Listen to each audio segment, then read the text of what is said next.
Hello everyone, आज मैं बताऊंगी नीट जेआरएफ क्या है, इसे क्वालिफाई करने के बाद कौन सी जॉब मिलती है, सैलरी क्या रहती है, इसे कौन कर सकता है आदि के बारे में हम विस्तार से नीट जेआरएफ के इस वीडियो में आगे बताएंगे। नीट जेआरएफ क्या होता है?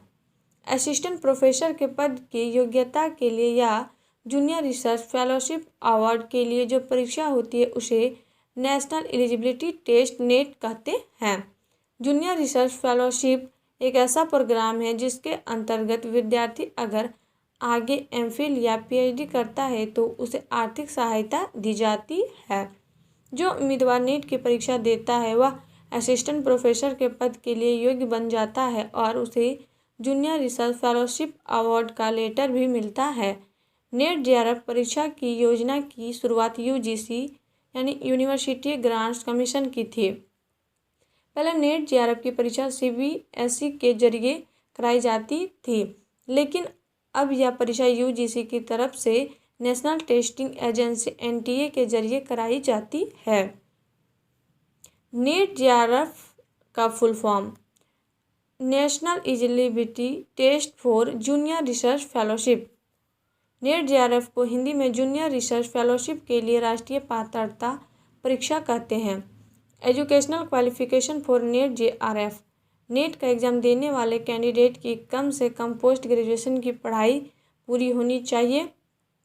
पोस्ट ग्रेजुएशन में जनरल कैटेगरी के विद्यार्थी के कम से कम 55% मार्क्स होने चाहिए, जबकि अन्य कैटेगरी के 50% मार्क हो तभी चलेगा। ट्रांसजेंडर उम्मीदवारों को भी एससी, एसटी, पीडब्ल्यूडी जातियों के बराबर ही छूट दी जाएगी। इसके अलावा कट ऑफ बनाते वक्त ट्रांसजेंडर उम्मीदवारों के लिए सबसे कम कट ऑफ रखी जाएगी। ऐसे विद्यार्थी जिन्होंने अपने पोस्ट ग्रेजुएशन के अंतिम वर्ष की परीक्षा दी है और उनका रिजल्ट नहीं आया, वे भी इस परीक्षा के फॉर्म को भर सकते हैं। ऐसे उम्मीदवार के पोस्ट ग्रेजुएशन में 55% अंक आने के बाद ही नीट जेआरएफ के रिजल्ट को मान्य किया जाएगा। यानी अगर विद्यार्थी नेट क्वालिफाई भी कर ले और उसके पोस्ट ग्रेजुएशन में कम अंक आते हैं तो उसके नेट के क्वालिफाई अंकों को रद्द कर दिया जाएगा। उम्मीदवार को उसी विषय से यूजीसी नेट की परीक्षा देनी होती है जो उसने पोस्ट ग्रेजुएशन में लिया हो, पर अगर उम्मीदवार के पोस्ट ग्रेजुएशन का सब्जेक्ट नेट के 81 विषय की लिस्ट में नहीं आता तो वह अपने विषय से मिलते जुलते विषय में नेट का एग्ज़ाम दे सकता है। NEET JRF application form. UGC NET का फॉर्म भरते वक्त उम्मीदवार को यह बताना होता है कि वह केवल असिस्टेंट प्रोफेसर के लिए अप्लाई कर रहा है या जूनियर रिसर्च फेलोशिप और असिस्टेंट प्रोफेसर दोनों के लिए अप्लाई कर रहा है। नीट जेआरएफ के लिए योग्यता। अगर उम्मीदवार जूनियर रिसर्च फेलोशिप अवार्ड के लिए नीट की परीक्षा देना चाहता है तो उसके लिए एज लिमिट और एज लिमिट में छूट इस प्रकार से है। जेआरएफ की परीक्षा देने के लिए उम्मीदवार की एज 31 साल से ज़्यादा नहीं होनी चाहिए। OBC, non creamy layer, SC, ST, PWD महिलाओं और ट्रांसजेंडर उम्मीदवारों के लिए 5 साल तक की छूट दी गई है।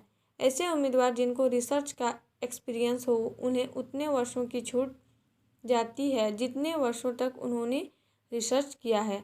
ऐसे उम्मीदवारों को अपने रिसर्च का सर्टिफिकेट जमा करना पड़ता है, तभी उन्हें एज लिमिट में छूट मिलती है। जिन उम्मीदवारों के पास एलएलएम की डिग्री है उन्हें अधिकतम आयु सीमा से 3 वर्ष और अधिक की छूट मिलती है। ऐसे उम्मीदवार को सशस्त्र बलों में काम कर चुके हैं उन्हें 5 वर्ष तक की छूट मिलती है। कुल मिलाकर किसी भी परिस्थिति में किसी भी उम्मीदवार को 5 साल से ज़्यादा की छूट नहीं दी जाएगी। नोट: अगर उम्मीदवार असिस्टेंट प्रोफेसर की एलिजिबिलिटी के लिए नीट की परीक्षा देना चाहते हैं तो उसे किसी भी प्रकार में एज लिमिट में छूट नहीं दी जाएगी। NEET JRF exam pattern. NEET JRF की परीक्षा में कुल 2 पेपर होते हैं जो कुल मिलाकर 300 अंकों के होते हैं। Exam pattern of NEET JRF. First paper. NEET के फर्स्ट पेपर में कुल 50 प्रश्न पूछे जाते हैं और एक प्रश्न 2 अंक का होता है, यानी कुल 100 अंकों का पेपर होता है। इस पेपर में कुल 10 यूनिट होते हैं और प्रत्येक यूनिट से 5 प्रश्न पूछे जाते हैं। इस पेपर में पूछे जाने वाले सभी प्रश्न बहुविकल्पीय होते हैं। इस पेपर को बस क्वालिफाई करना होता है और क्वालिफाई करने के लिए उम्मीदवार को कम से कम 40% अंक लाने होते हैं।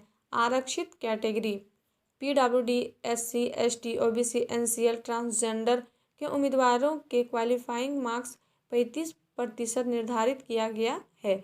Exam pattern of net JRF second paper. प्रत्येक विद्यार्थी के चुने हुए सब्जेक्ट के अनुसार ही उसका नेट JRF का सेकेंड पेपर होता है।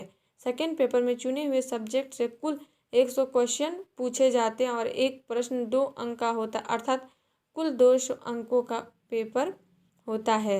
इस पेपर में भी सभी प्रश्न बहुविकल्पीय होता है।